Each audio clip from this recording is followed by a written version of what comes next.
Welcome back, chemists. This video is all about something called molecular geometry, which, as you might expect, is the geometry of molecules.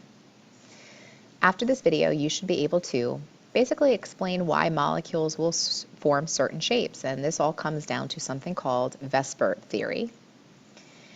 We will use structural formulas to describe a molecule's geometry. We will also identify the correct geometry shape name for the molecule and identify bond angles for the molecule.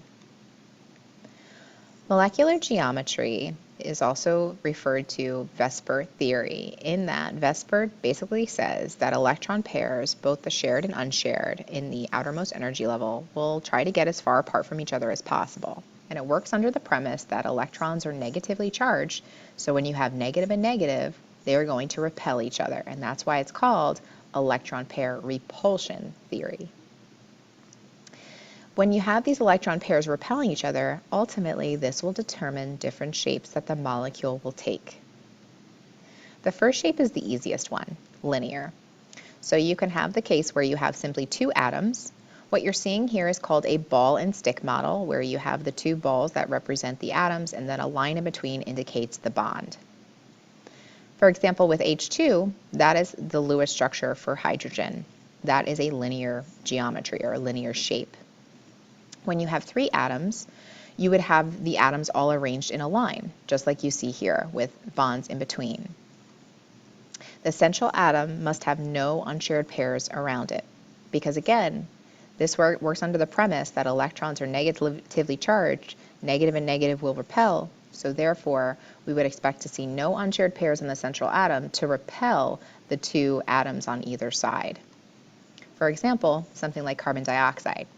In carbon dioxide, even though we have double bonds between the oxygens and the carbons, it doesn't matter that, for example, there's one line in the ball and stick model that's being represented.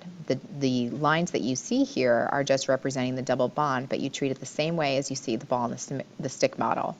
Either way, you can see the oxygens and the carbons are all in a line, and so that would make this shape linear.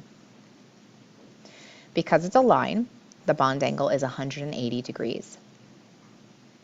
Bent is the next one, and it's exactly what it sounds like. If you had three atoms, you could have the choice of having an unshared pair or two unshared pairs. That is what causes the molecule to be bent. The central atom can have one or two unshared pairs around that central atom, and it kind of forces these atoms downward, because again, that's why it's called repulsion theory. For example, with water, there are two unshared pairs around the oxygen, and so it's going to force these hydrogens downward. So it'll look most similar to this ball and stick model. This bond angle for water is actually 104.5, and I have my little approximate symbol there, so it's a pretty small bond angle. Next up is trigonal planar. This is for four atoms. The central atom is going to have no unshared pairs on it. For example, this is formaldehyde, and in formaldehyde, you're going to have the carbon in the middle and the oxygen and the hydrogen on the outsides. You're going to see that there's no unshared pairs around the carbon, and that is what is going to make it trigonal planar. It's planar because this molecule is actually flat. The angle between the oxygen, carbon, and hydrogen is 120 degrees. Pyramid. Pyramid is exactly what it sounds like. It looks like a pyramid. But you may say, right, there's nothing right here. Well, there has to be an unshared pair, and that unshared pair causes this to be repelled downward. Something like ammonia, or NH3, would look something like this. Notice how I drew my hydrogens downward to illustrate the fact that this unshared pair is going to be pushing these hydrogens down. The bond angle for this is approximately 107.5. Tetrahedral's up next. This is if you have five atoms. The central atom is not supposed to have any unshared pairs.